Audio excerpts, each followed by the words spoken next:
we're live. We're live. All good. Now we're live, baby. Come on. What's going on, Bobby? So we're back for another episode of the Gentleman's Code. Welcome Fortunately, in. the people were clamoring. Trump actually called me. He told me, he said, "Listen, after that first episode, I really need you Oh, and he Bobby." called. Yeah, he said, "I really need you and Bobby to go live again. Give the people what they need. America needs this right now." So I said, "Listen, I didn't think I was gonna be able to fit it into the schedule, but we'll go episode 2, Trump. I got you." So Yeah, things are getting crazy. Yeah, what's going on? Today is Thursday, August 22nd. Just like to put a timestamp on the video so we know when we look back on it. But yeah, things are shaking out pretty crazy in the world. The third week of August here, getting into September, election year. Things are ramping up in that aspect. I saw a I saw a report that RFK Jr.'s might be dropping out of the race this week. I don't know if you saw that. That's big because we saw a big social media influencer, Joe Rogan, was endorsing him. So if he drops out, endorses Trump, could be a different race. for sure, yeah, I saw Alex Jones was just talking about that yesterday or today on X, and that's huge too because it's RFK, yeah, RFK. From what I could gather, if he was going to stay in the race, he was probably going to end up taking votes away from Trump, which obviously would have hurt. So the fact that he's going to drop out and endorse him, not that the endorsement would actually get a bunch of people to all of a sudden be like, "Oh, I'm going to vote for Trump now," but the Yeah. fact that he's just not going to be Yeah. running, he's not going to be taking those votes away from Trump. So that is beneficial to us. But yeah, that's actually big. I just listened to the podcast with Theo Vaughn and Yeah. Trump, and then the X Spaces with Elon. Elon, did you listen to Yeah, I Elon did with Spaces? Trump. That was crazy. Fire. Yeah. That's what we need, as a country that seems to be slipping in all facets of culture and monetary systems and financial institutions. You need guys like Elon Musk that are going to actually put their foot down when people aren't doing good work. And you need a boss and a CEO like Trump. Like that's all the United States government's a big company. They have debt. Everyone knows about their debt, but they also have assets. They have gold. They have crypto now. They have the US dollar. And they're a business. They need to be run accordingly with trade. When you're dealing with Xi Jinping in China and Vladimir Putin with their oil trade, you need someone who's actually going to handle, these problems. And Kamala Harris, she's never run a company in her life. She's a lifetime politician. So that's how I see it. And you want the best person for the job, and that's Donald Trump. And you want guys on his ticket like Elon Musk, like RFK, who are actually smart. They know what they're doing, not this DEI agenda that they're pushing, that based on the color of your skin or where you come from, that's why you deserve a job. It's getting weird. That's a great point because people don't look at a government that way as if it is a business, but in reality, that's what it is. That's how nations become rich or impoverish themselves, is due to the resources they have within that country. So you Hmm. see all the richest Hmm. countries in the world have oil, energy resources, things that they're able to sell and trade with other countries, right? And there's two problems with that. The first problem with the fact that a government's ran like a business is that what's the objective of a business? To grow and expand its power. And so that's what happens over time with governments, is they might start fairly unpowerful or fairly, well, I mean, for example, the United States started out fantastically with the way that they distributed the power to the states, to the representatives, to the people, as a real democratic society. But over time, over hundreds of years, the government's going to do what any kind of business is going to do. They're going to get more control. They're going to make more money. They're going to get more power. But the problem is, now that it's essentially a big corporation, a big business, True. it's not being ran in a Yep. profitable way. They're running it in a True. way that the people that are running the Ponzi Yep. scheme or the people that are running the scam are able to enrich Yep. themselves while decimating that business in real time, right? And that's why Yep. Trump's fantastic, is because he's coming in, and you hear him talk about where they tried to sell him. Boeing was trying to sell, who was the Trump? It was Yep. Obama. They were trying to sell the Obama administration the new Air Force One, and they were gonna Yep. 8 billion. completely fucked them up for what they were going to pay for it. Trump Trump's comes like, in, I'll pay 5. Why would I pay 8 or whatever the number he ended up paying? He ended up saving a few $billions. That's no joke. So he's sitting here thinking, why are we going to get completely fucked over by companies and government? Because the government spending is outrageous. They can just print the Yeah. money, so they don't care what they pay. Well, for that's the things. problem. They And pay- take that example of Air Force One and spread it over every airplane the military has, over every personnel the Army has, and the whole every branch of the military, Navy, Marine Corps. They overcharge for everything. So if there's no checks and balances, and if people don't know, I'm an accountant and I look at this stuff every day of my life. Like, this is what I do. And if you don't have checks and balances over what you're paying for things, if it's just a blank check every time, yeah, you're gonna go bankrupt pretty quick. It's not rocket science. And that's what we've seen over the past 15, 20 years with the United States, is that they're willing to spend so much money on things like that they shouldn't be. I saw a thing that one bolt for one of those F-15 fighters, just one bolt that they screw in the sheet metal with, costs like $1,500, because they'll spend whatever on a box of screws, like a couple thousand, and it comes out to like 1,500 a screw or a bolt for those planes. Imagine you went to Home Depot and saw a screw that you had to pay $1,500 for it. Like, what is this, a fucking clown world? Yeah. Yeah, of course it doesn't Yeah. cost that.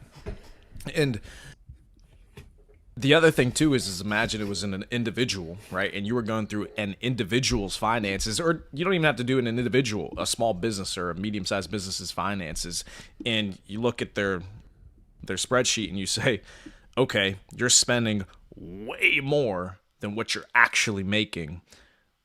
You'd say it's probably not a really well-run business, right? You'd be like, no, yeah, it's pretty stupid. Why are you bankrupting yourself? Well, that's essentially what the United States is doing. So I don't understand what the objective is here to continue to increase the deficit. And so another statistic that I heard recently as well is that the fact that the interest that we're paying on the United States' debt is now the highest expense on the government budget, past national defense. Yeah, correct? From yeah, what I that sounds understand. right. And Does that sound another right? statistics that I saw about that is that for the first time ever, the interest that we pay on those whatever it is that we owe is actually surpassed our GDP for the first time ever, which means that we're paying more interest on debt than we actually like produce in this country. So every product, every service that we export, or we pay more in interest than any of that these days. So that's like where the real killer is, and we need to like cut that out immediately. Not good, Harry.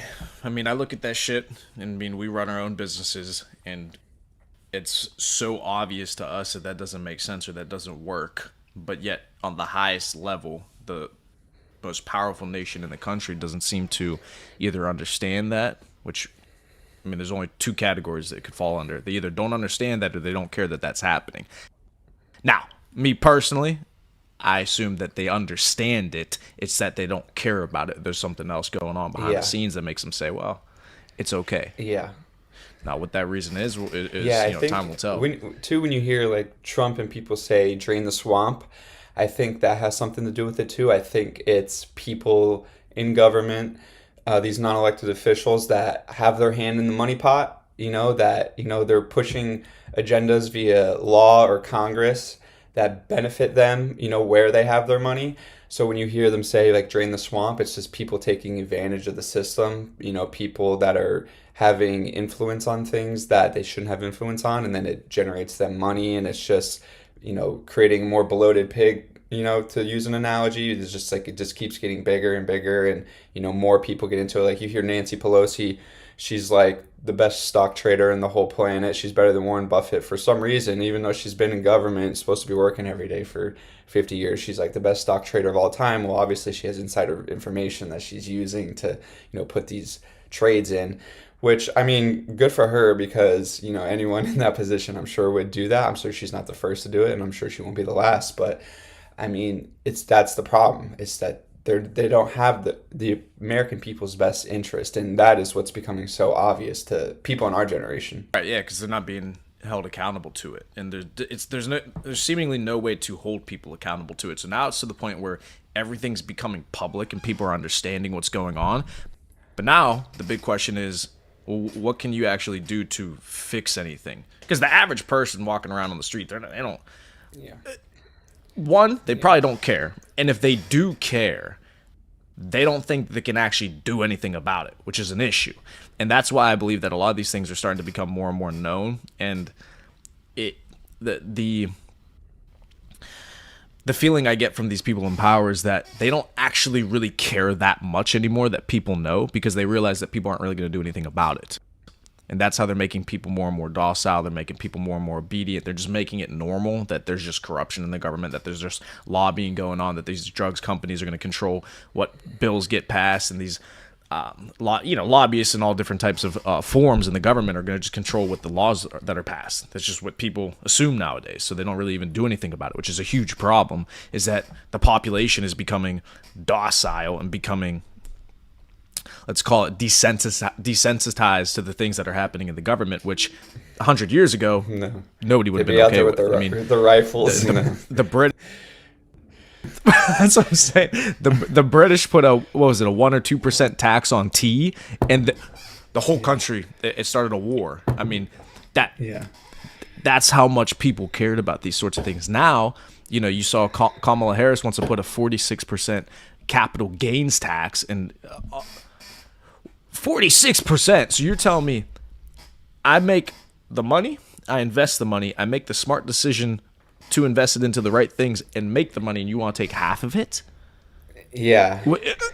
That right there is a recipe for driving companies out of the United States. That's all that's going to do. You have one president who wants to lower tax rates for everyone, businesses, people, and which is, like, I made a video on this last week, is that's that facade that the government pulls over your eyes, like, oh, your taxes are being used for all this great stuff, like, keep paying your taxes. Well, in reality, it's just the United States is putting out treasury bonds, and the Fed prints money to buy treasury bonds, and that's just the cycle we're in now, since we've been off the gold standard. And that's why you see a direct correlation between what the Fed prints and what the spending of the United States government is. Because you see during COVID, they printed a couple trillion. The United States government used that for different resources with the stimulus package. So they gave, like, everyone, like, what, $2,000 or something like that, over 300 million people. And plus you give, illegal migrants a nice check when they arrive too. Yeah, the money's going to go pretty quick. So that's the, that's the game that they played with that. But I forget what I was going to say regarding that. But, oh yeah, so so with the, so with the inflation and printing money, it's just, it's going to be hard to get your feet stable until they stop printing money. And with us coming off the gold standard, it's not backed by anything. So the more they could just keep printing and printing.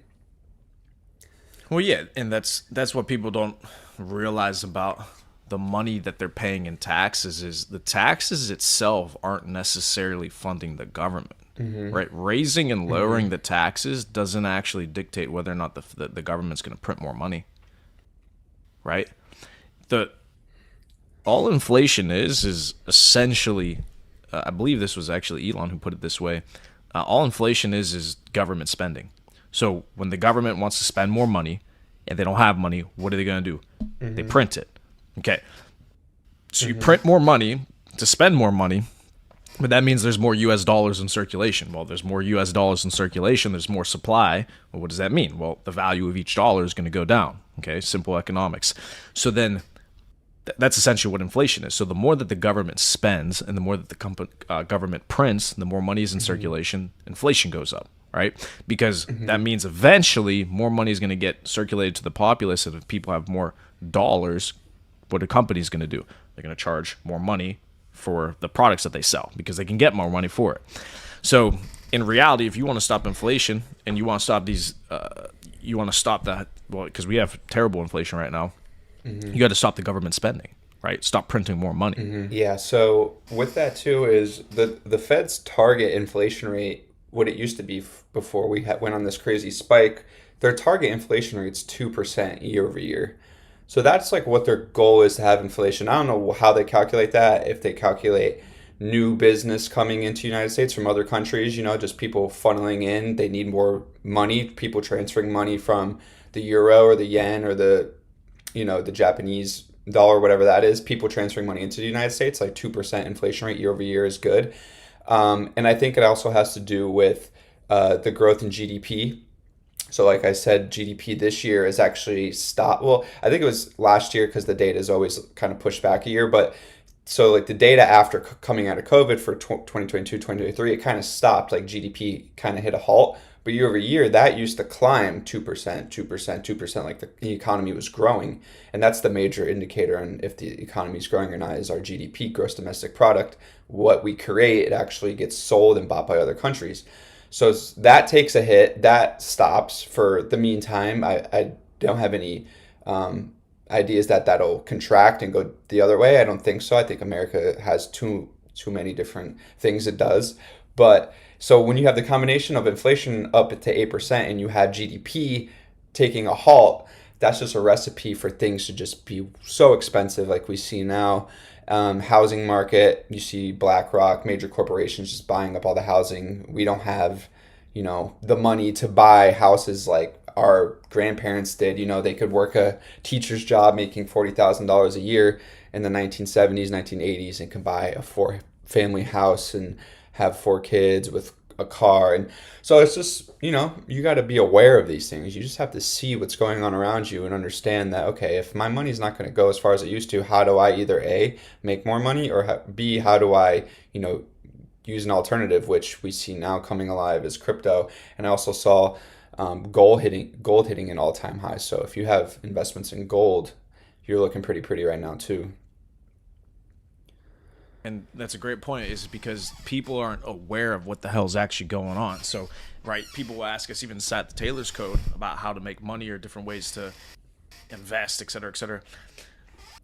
The reality is number one, first of all, you need an income. You need money to be able to spend and actually buy these kinds of assets or invest this kind of money. If you don't have money in the first place, there's nothing you can even do, right? And most Americans, the reality is they have no money in their savings account. And not even that. Not only do they have no money in their bank accounts, but they're actually in debt and putting themselves in more debt just to be able to continue to live their lives because of how expensive things are becoming for them.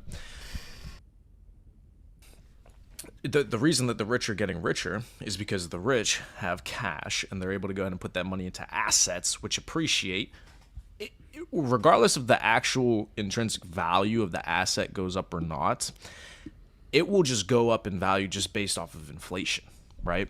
So that's why they can continue to enrich themselves. And so guys like you and me, right? So what we do is we understand this.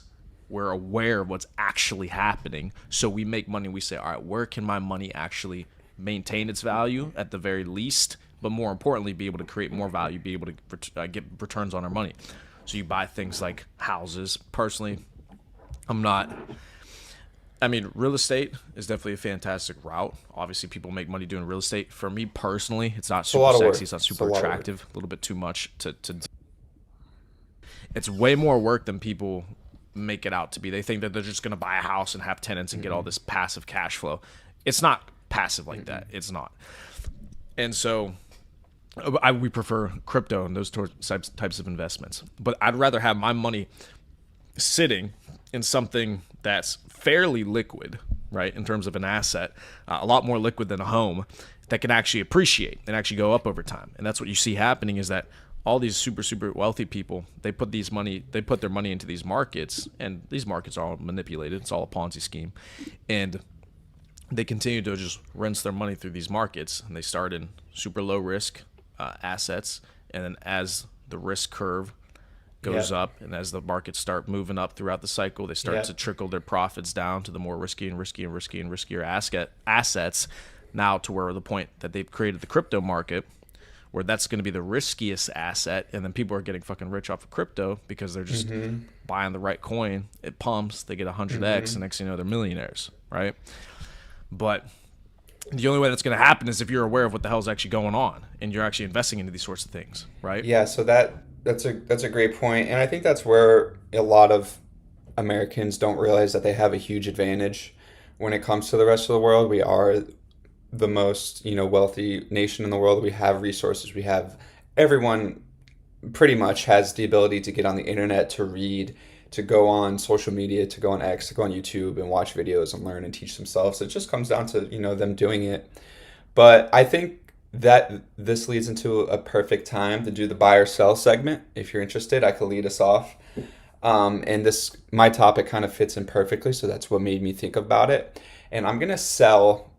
I don't know if you've ever seen this. It's the buy now, pay later. So these companies now that are coming out where you could buy. I mean, you could buy. I know Shopify uses this, but you could buy anything like e-commerce or Amazon, and then you have the ability to like pay it off in four segments over a year or something like that. So buy now, pay later, and it just comes in full effect of what we're talking about with government spending and debt, that they're people are now buying things. So say you go on Zara and you buy some pants and some shirts and shoes for like $400, and you're like, oh, I don't want to pay it right now, I'll pay it off in four segments. They're just training our minds to just keep pushing the payments down the road, keep pushing it down the road. And it's just not a good habit. You shouldn't just be spending money you don't have. So I think the buy now, pay later stuff is, bad for consumers who can't afford what they're buying. And I think it just sets a precedent that these credit card companies and companies that do this, they're just in it for the interest. So they're just willing to dish out all this money to people who can't pay for things. And you think about the housing market crash in 2008. That's what they were doing. They were giving loans, home loans, to people who weren't qualified, who couldn't afford homes, just so they could make the interest payments off them. And then everything eventually came to a crash with the housing market. But I mean, I don't know if I see the same thing happening for like these buy now pay later companies who are eventually just gonna hit a wall of like people just aren't paying for stuff anymore because they don't have the money. But yeah, I don't really like that. I don't ever use that. If I do want to buy something and pay it off later, I'll just use a credit card because I get rewards for that. I don't get rewards for using, I think it's like Charm is one, or there's a couple of different companies that do it. But yeah, that's my sell this week is buy now, pay later. Yeah. And that's a great point that you made, is that they're trying to train you to continue to make payments and push things down the road, because yeah, that's how they keep you trapped in the cycle. If you pay for something one time and you paid for it, it makes people do one of two things. One, they either pay for it and they never have to pay for it again, or two, if they don't have the money at that moment, they're not going to buy it. So they're going to lose that business. But now they implement these types of solutions like buy now, pay later. And sure, it does get past the fact that somebody who doesn't have all the money right now can't buy that product. But if they didn't have the money to buy that product in the first place, they probably shouldn't have never bought it in the first place, right? And like you said, now you're just trapping people more and more into the cycle of payments. Yeah. Like, when does it ever end? When do you actually ever save money? Yeah. When do you actually ever have cash to buy anything? It's fucked up. But that's just how some people, they just get, Yeah. not some people, most people get trapped. Yeah, I would say a lot of people, that's just low income people that they're targeting, and that's why I really don't like it. Is because you're just taking advantage of people that don't have the money right now, that want all these either luxury goods or new clothes and all this stuff, and it's hurting them in the long run. Like, yeah, they might be able to get the new clothes and some new sneakers off the internet, but in the long run, it's like it's not good for anybody besides that company that's doing that. And there's a reason why they're doing it. If they weren't making money, they wouldn't be doing it. So, Of yeah. course. Yeah. Yeah. It makes sense from the business's perspective, because all they're thinking is, okay, I had two potential customers. One person had all the money at that time. One person didn't. I only got one sale. Well, if the second person didn't have all that money at that moment, could just pay it off in four installments. Bang! I just got that client. I got that customer. I got. That's all they're thinking about. It's just more profits for Yeah. them. Yeah. Let me be Yeah. able to what's it called? Sell to a larger audience. And whenever I was doing the Taylor's Code on my own website and selling it as a one-time mentorship program, it was $5,000 for just one mentorship program, right? And so on the Stripe payout, the payout link that I had for Stripe, I had options to add a firm, Klarna, all that kind of stuff. And so that's how some people actually did it, right? And that was the solution, because if you didn't have the $5,000 at that moment to pay for it, well, buy or pay now, or whatever the fuck it is, buy now, pay later, right? Now, that made sense for some people. Why? Well, because at least if you spend that money, it's not clothes. that's not going to make you any money. At least it's something where you're looking at it like an investment. Now I spent that $5,000, but I've now Yeah. generated $30,000 in income, $100,000 in Yeah. income for that year. So at least you're making more money from it. If you're going to spend the money, at least use money that you spend to be able to make more money, not just for a pair of fucking Jordans. Yeah, exactly. But how Yeah, about you? You got any for buy sure. or So sells? Anything you're liking? Anything you're not liking? Something that I'm loving that, of course, the network already knows about. We've been clamoring about it for a while. Buys is Brett. Okay, so for those of you that are listening to this and you don't understand what that is, you don't know what that is, Brett is a cryptocurrency on the base chain. All right, and you're probably thinking, well, how do I buy it, et cetera, et cetera. Well, we got videos on how to do this inside of the Taylor's Code, all this kind of stuff. But Brett, okay, why Brett? Just so for some context for you people,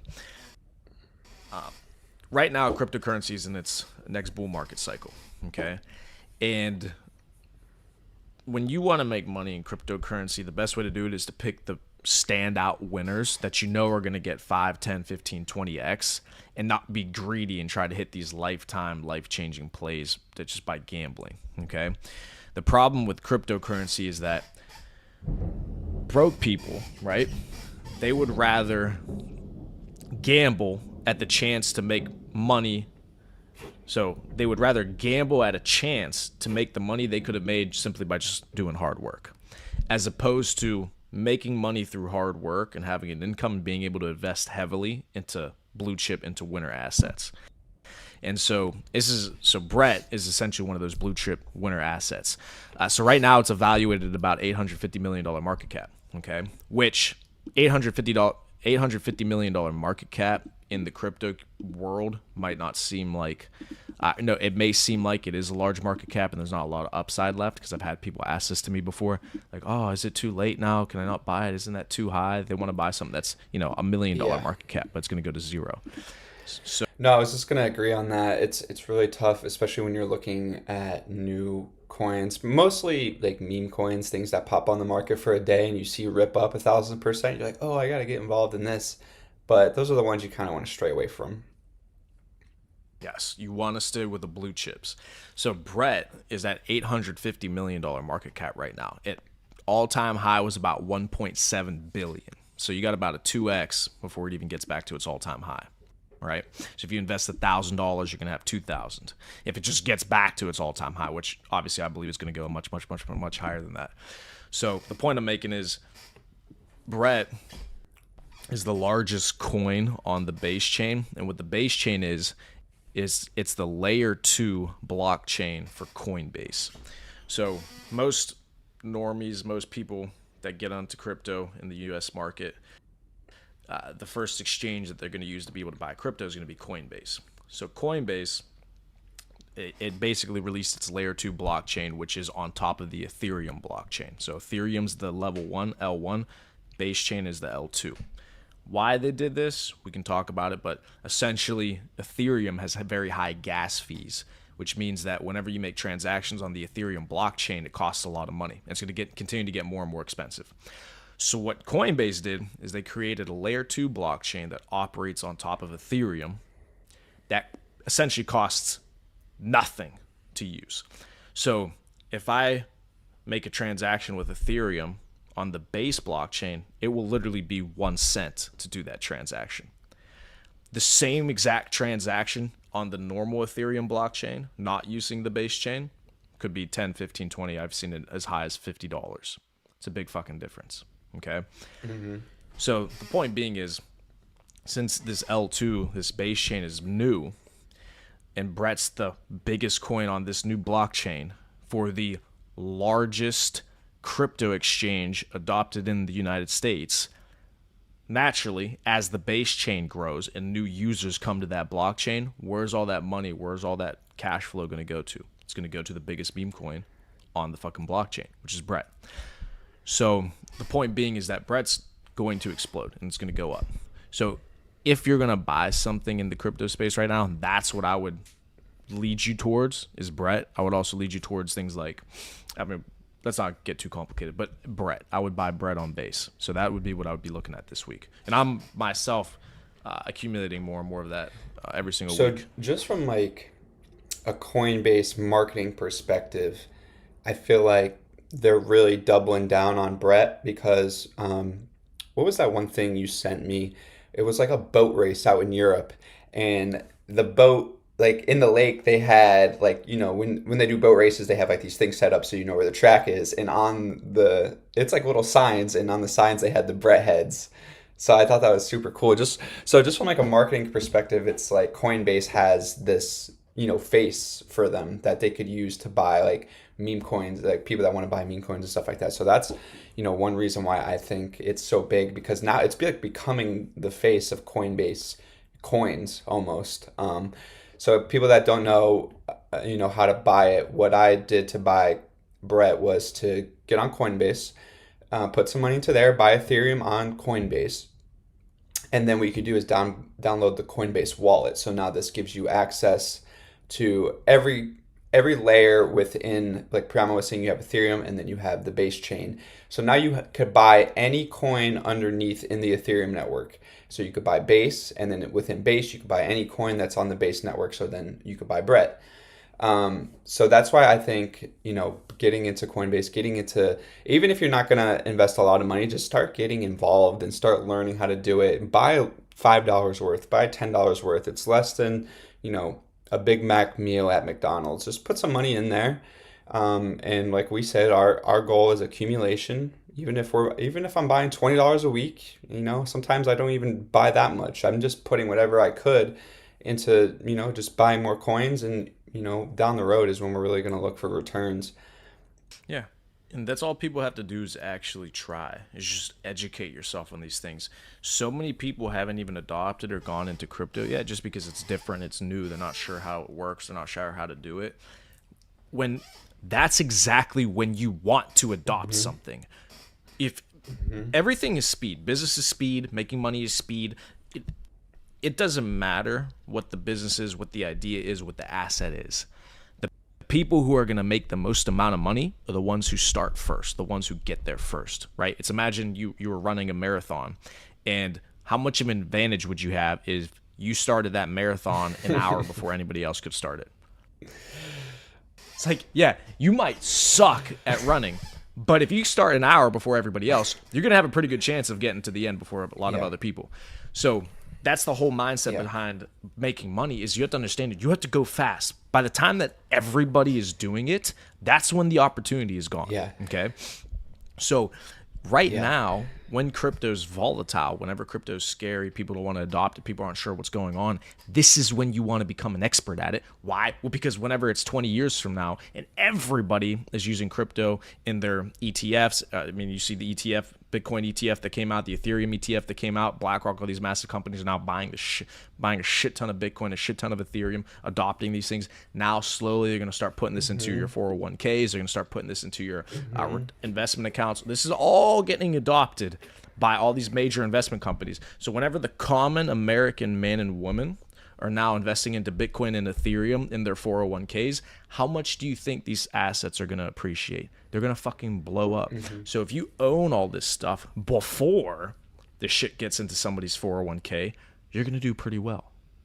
So it's speed. It's just doing the shit before everybody else. Something you touched on before that kind of led me to one of my investments that you know about is the network fees. So the fees with Ethereum, when you're sending Ethereum across to a different wallet, they hit you with a fee of some percentage. I'm not exactly sure what it is, but it is getting higher. And I think that's something that people are realizing. And one of the coins that I've been investing in to combat this is because their low fees and their high network, their high connection to the network is Solana. People have been raving about the fees there and the speed of which you could send things. So just to do like a brief history of crypto and sending money and fees is when Bitcoin started, it was known to have high fees. So people, that's why it never really became that currency at first, like with trading and sending money back and forth, was because the fees were so high with Bitcoin. People were just holding it as an asset and not really using it as much to spend, to buy things or to send to each other. So then Ethereum came along and they said, okay, well, we're going to combat this. So we're going to reduce our fees when people send it back and forth to each other. And, we'll make it a little easier and quicker to send. So now Solana is like the third stage of that, where they've reduced the fees even further and have increased the speed at which you could send it. So I think that, yeah, it's not like the market cap's not there as in terms of Ethereum and Bitcoin, but the technology is there to be better than both of them because it's cheaper to send and it's faster to send, which is, people are all about speed in this world. They want their Big Mac now. They want everything now. You want your car ready now. You want everything ready now. You want your internet to work good. So I think when people are sending money and all that, I think Solana has huge potential. Right now, I don't think it's being utilized the best way for a few reasons. One, it's become the meme coin central. So you see a lot of scammers and a lot of people who want to create their own coin hop on there, and that's the network they do it on. Because I said it's cheap, it's fast. People see the positive in it. But I do think that it has huge potential to be, a place where you could create a coin for a small community, and if you guys use that coin correctly, it could be very useful for a lot of people. So that's how I see it. I don't see it being the next US dollar or anything like that, but I think as a creative place and a place where you could get things done quickly, I think Solana has a lot of potential. But I think honestly the meme coins now that we're seeing is a good first step into that creativeness of like where can this go, because people are creating some crazy, like you see like the Donald Trump ones of him after he got shot like holding his fist up, and you have like Elon ones, and like the jokes are actually like really good. People are very creative that create these things. But I think in the long term it's more of like a world changing technology, not just used for memes. Yeah, right now Solana is, Yeah. is Jeet Central. It's all the Yeah. Jeet boys. Yeah. They'll go there, buy Yeah. their quick bags, and then try to Jeet it an hour later for a quick profit. But once that changes for about Solana, that's going to be huge because that actually, from what I can pick up over the last couple of years of just being around crypto and being inside of it, is that Solana seems to fluctuate so much. It's so volatile just due to how GD the community is. I swear that's just what it is. A part of it is that blockchain, for whatever reason, people look at that as a very quick transaction, boom, boom, boom, boom, boom, boom, boom, boom, boom, which is probably an effect of the fact that it's such a low fee, such a high speed transaction that if it's not going to cost you anything, people are just going to be more willing to just transact a fuck ton. With Hmm. Bitcoin and Ethereum, inherently because the fees are much higher, people are much less likely to make a lot of transactions. So it actually forces you to Yep. hold it as a longer term investment because you don't want to eat away at your profits by just sending shit back and forth, back and forth, back and forth, back and forth. So Exactly. it has its pros and its cons. But Solana is definitely going to be the next thing that gets adopted at a high level. I mean, I wouldn't say for sure, but it's been thrown around the Yeah. ETF for Solana as well. So Yeah, so I was just gonna say, if you look at the chart of Solana, like where it started, and it had a major spike back, I think the last bull run, 2020 to 2021, kind of COVID Bitcoin bull run, it's spiked up to like all-time highs where it is now. But then over the past 4 years, you saw it dipped back down to like under $10, I'm pretty sure. Don't quote me on that, but I think that it dipped pretty low. It got back down to like almost the $10 mark. So if you would have bought Solana at $10 in 2022, I mean you're up huge right now. So, and I think it's coming. It's if you look at the charts of everything, they're all kind of they've been consolidating and getting ready for something these past 9 to 12 months. So I think we're here. I think the bull run is just about here. So um, I think I could see Solana getting over the 300 mark. And I mean, it's already, I think it's the number four coin in terms of market cap. It's Bitcoin, Ethereum, and then, BNB. yeah, BNB. And then I think it's Solana. So it's right there. It's in the mix, with the top dogs. And I don't think it's going to slow down anytime soon. Yeah, no, no, yeah. So yeah, it's Bitcoin, Ethereum. The third one by market cap is actually Tether. Tether, but then BNB and then Solana is Tether. number five. Yeah, so it's got tons of upside for sure. Yeah, for sure. Solana, I was buying Solana last year. I had a screenshot that I actually posted on. I posted on Snapchat and Instagram, I believe. I might not have posted on Instagram, but it was one of my wallets from last year where I was buying a bunch of Bitcoin at 30,000. I had a bunch of Solana at $10 to $15, and that was literally just last summer. That was last summer, 1 year ago. Solana was at $15. I had it, and yeah, I bought a bunch of Solana at $15. So that shit ripped. I posted on It's a Snapchat my hundred, up wallet. over 100% So I mean, from just that. there. Oh yeah, multiple From there. multiple X's. Yeah, that was I had in that wallet.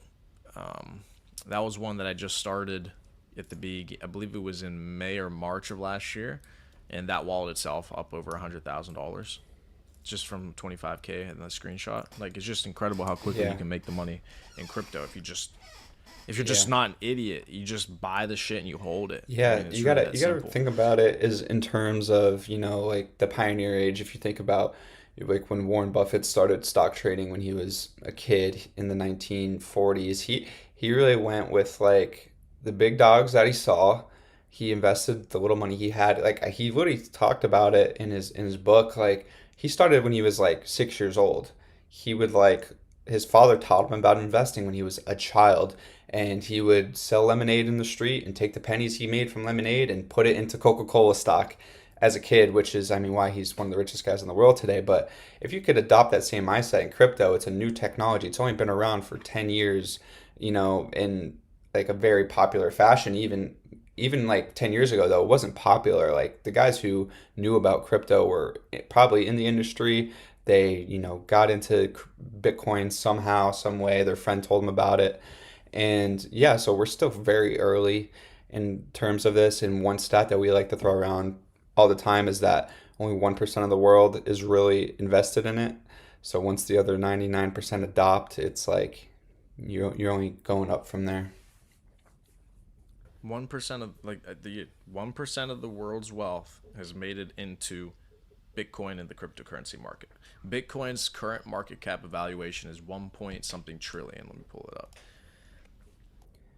Let's see. Let's We see. just saw a thing. Bitcoin right now is We at just a saw. uh huh. Yeah, it's at a 1.2 trillion dollar market cap, and there's about $100 trillion in the world, right? So that's 1.2 trillion is 1.2% of the world's wealth. So if you only have 1.2% of the world's wealth in this asset, I think there's some room to grow still. Wow, So for that's those, crazy. yeah, it's incredible. I mean, it's just, yeah, it's just incredible what people, they can't comprehend opportunity when it's right in front of them, and that's why they never capitalize on it. Just be logical. Think about it. If 1% of the world's wealth is in this asset, and it's only gone up since it was created, it's only going to continue to go up and continue to be adopted by more young and young and younger people. What do you think Oh is going to happen? no.